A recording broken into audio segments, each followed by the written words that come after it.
فلولا إذا بلغت الحلقوم. Bizde alhım деген söz var. Сол осы Құрандағы al-hulqum деген сөзден алынған. Жан, адамның рухы өлім сәті туралы сөйлеуді қалады Алла. Сенің рухың біз жіберген періштелер арқылы дейді Алла. Сенің рухыңды шығарып атқан кезде, рухың алхымға жеткен кезде дейді. Рухың алхымға жеткен кезде сөзің не болар екен деп отырады Алла. Қарасы. Сонда адамның рухы шыққанға дейін кім болам десең де сол бол деген өмір берілген екен адамға. Қарасы. Рухың алхымға жеткен кезде сен 180 градусқа өзгересің деп отыр. Күллі адам баласына. Сенің сөзің, мінезің нағыз мұсылманның сөзі мен мінезіндей болады оны деп отыр. Ойлаңыз. Сол күнге дейін Алла Тағала адамға мүмкіндік берді.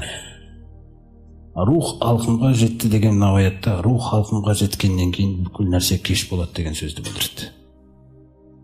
Сонда қараңыздар, жан алқымға жеткен кезде, шығарылып жатқан жан алқымға жеткен кезде, وَأَنْتُمْ حِينَئِذٍ تَنْظُرُونَ. Дәл сол кезде сендер, әй, өмірден озып бара жатқан адамның туысқандары, сендер оның айналасында тізіліп тұрасыңдар дейді. Және сендер оған қарап тұрасыңдар бүйтіп дейді. Не болар екен? Қалай болады екен? Ауырып жатыр екен? Алланың пәрменіне қарасаш, сол жерде біреудің көз жасына қарайын деп тұр ма? Кімнің баласына екендігіне, немесе кімнің әкесі екендігіне қарайын деп тұр ма? Сол уақытқа дейін екен ғой берілген мүмкіндік. Дәл сол уақыттан бастап, құрмет жамағат, дәл сол уақыттан бастап ғайыптың пердесі алынады бітті. Міне, сенбей жүрген адам сенбеген нәрсесін көреді, сеніп жүрген адам сенген нәрсесін көреді. Ең әуелгі сәт рухтың шығатын кезі.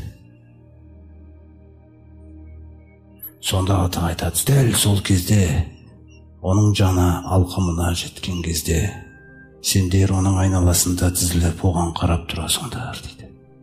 Не? Өмірдегі ақиқат сөйлеп отыр. Мына нәрсеге қараңыз. وَنَحْنُ أَقْرَبُ إِلَيْهِ مِنْكُمْ وَلَكِنْ لَا تُبْصِرُونَ. Дәл сол кезде сендер оның қасында тұрсаңдар да, біз сендерге қарағанда оған жақынырақпыз дейді. Оған жақынырақпыз деген сөзі, біз жұмысымызды бастап қойдық дейді онымен. Болды, операция жасалып отыр. Болды, жан шығару амалиясы, жан шығару ісі. Міне, сендер құр қарап тұрасыңдар дейді, болды міне. Біз істейтінімізді істеп атырық дейді, болды. Бірақ сендер бізді көрмейсіңдер дейді.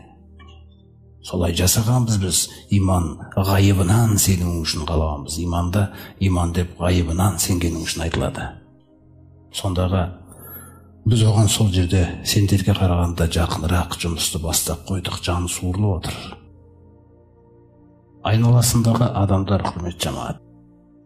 Сондай бір өмірден озып бара жатқан адамның қасында тұрған кезімізде біздің көзімізге көрінбейді, бірақ ол көріп бастады. Өзі көріп бастады. Оның көріп бастағанда білінбейді бізге. Қараңыз қандай дәрежеде істейді. Сосын сол жерде бізге шақыру тастап отыр. Фәләулә ин кунтум ғойра мәдини.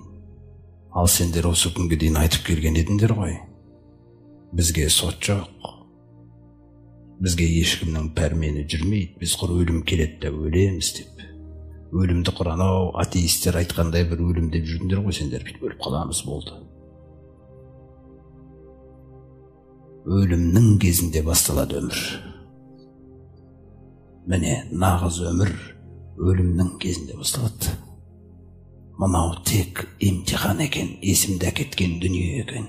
Есімді әкетіп, бір сайға тереңдеп кеткенді, бір нандай креслома жабысып қалған, біреу жағандай бір күнәға жабысып қалған, біреу бір ғайбаттан ажырамаған өмір бақи. Біреу өмір бақи жаңағы біреулердің арасын бұзып жүрген. біреу анадан ажырамаған. Сөйтіп ана өлім келіп тек қана тәнді жаннан емес, сүйгеніңнен ажыратады, сүйген қылықтарыңнан ажыратады. Сол кезде күллі нәрсе сүйіксіз болып кетеді сізге деген нәрсе. Тек қана енді Алланың разылығына қалай жетсем деген ғана сұрақ болады. Ол сұрақ кеш болады, егер ол оған дейін болмаса. Міне осы жағдайда Алла Тағала айтып отыр: егер де сендерге сот жоқ болса, пәрмен сендердің қолда болса, есепке тартылмайтын болсаңдар, онда қараңыздар, таржиғунаха ин кунтум садиқин. Ана біз шығарып жатқан рухты араласып, дәрігерлеріңді шақырып, қайтадан ішіне салып көрсеңдерші дейді. Салып көрсеңдерші қайтадан ішіне. Сендер бізге тәуелсізбіз, біз Аллаға.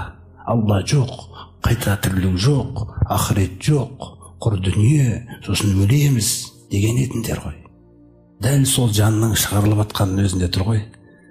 Егер сен өзіңнен өзің жаралған нәрсе болсаң, ана Тур сүресінде айтады: ам хулиқу мин ғойри шейин. Олар ешқандай бастаусыз жаралған ба? Ам хумул хулиқу. Немесе бұл адамдар өздері жаратушы шығар. Ана машина шығарған, бірдеңке шығарған ойлап жүрген шығар, біз жаратушымыз деп.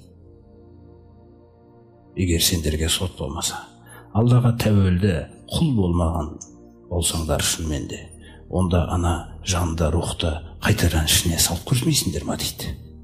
Күллі нәрсеге ғылымың жеткенде, соған неге жетпей қалды ғылымың? Өйткені ол адам баласы дәрменсіз ахуалдар, ғылым ешқашан жете алмайтын. Алланың пәрмені ол келген. Ол пәрмен келген кезде жаңағы өлім періштесі жіберіледі, қасына ертіледі қаншама періштелер. Иманда мұъминнің рухы алынатын кезде рахым періштелері келеді, өлім періштесімен бірге. Басқа жағдайда азап періштелері келеді дейді.